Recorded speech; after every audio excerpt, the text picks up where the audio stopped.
Hello, welcome back to Bookcrafts with Jen. This week we're going to try and make some spring wreaths. So some materials needed are some colored paper,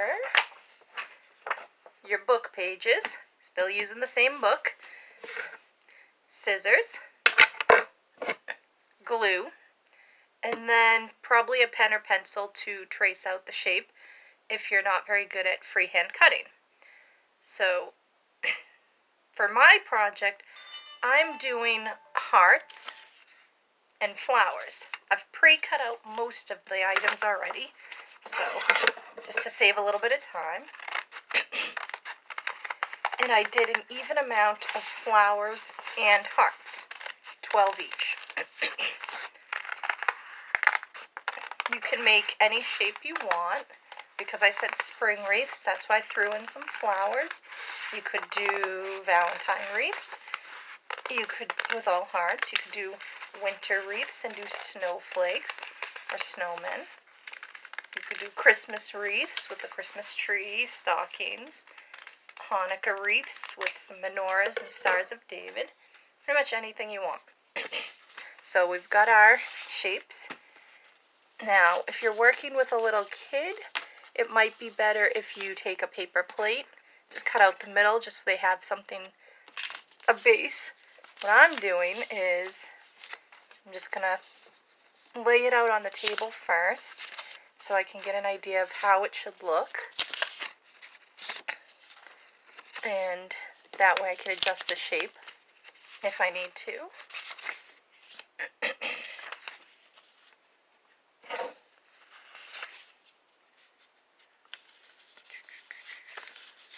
And then once you've got it laid out, I don't fully have it laid out. I can't see if you can see this. Where's okay. You can start gluing. The thing with this is because it is glued and it's a little bit of a project,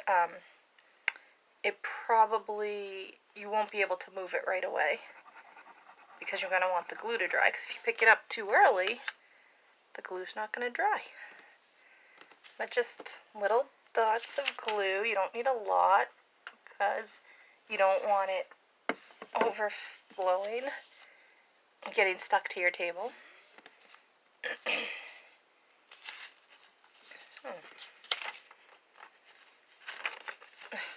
Apparently I had two stuck together there.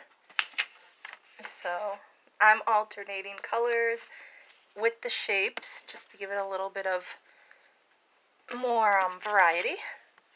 You don't actually have to do any colored pages if you want. You could do all book pages or you could do all colored paper. But because this is Bookcrafts, that's why I'm doing an alternating mix of both. And we're just going to keep gluing away.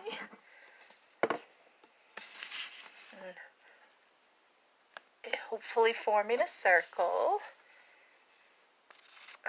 It is easier than it seems. When you first kind of lay it out, you're like, oh, I don't know. But as you start gluing and you can kind of twist and wiggle pieces. So, I don't know. Oh, I can kind of pick it up. It's starting. I just don't want it to fall apart either. That's why it's probably a good idea to do this in a spot where you're not going to need it. Like maybe not your kitchen table. You're going to be eating dinner in a half an hour. You can make them as big, as small as you want. It just depends on how many pieces you put in it. If you're doing a pattern, that's why I did the same number of pieces, so I'd be able to do alternating.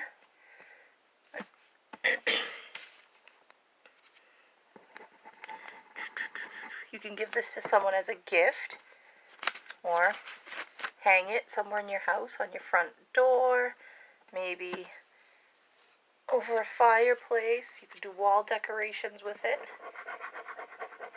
Possibilities are endless.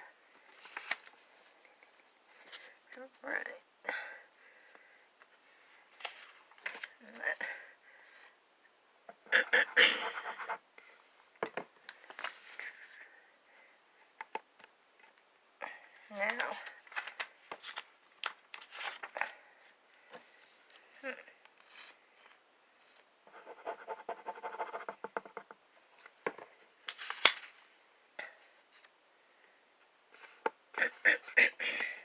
You could also, if you want to add a little variety, you could draw designs.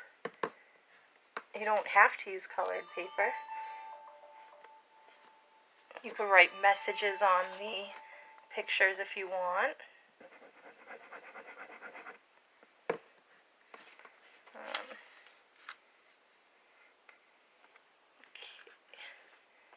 I think my wreath is turning into more of an oval. I'll show you guys in a minute.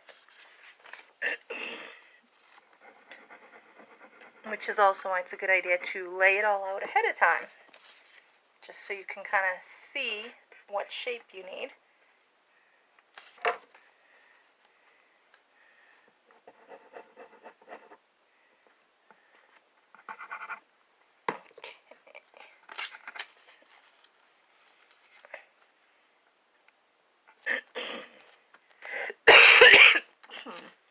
So, mine, it's a little bit more of an oval than a wreath shape.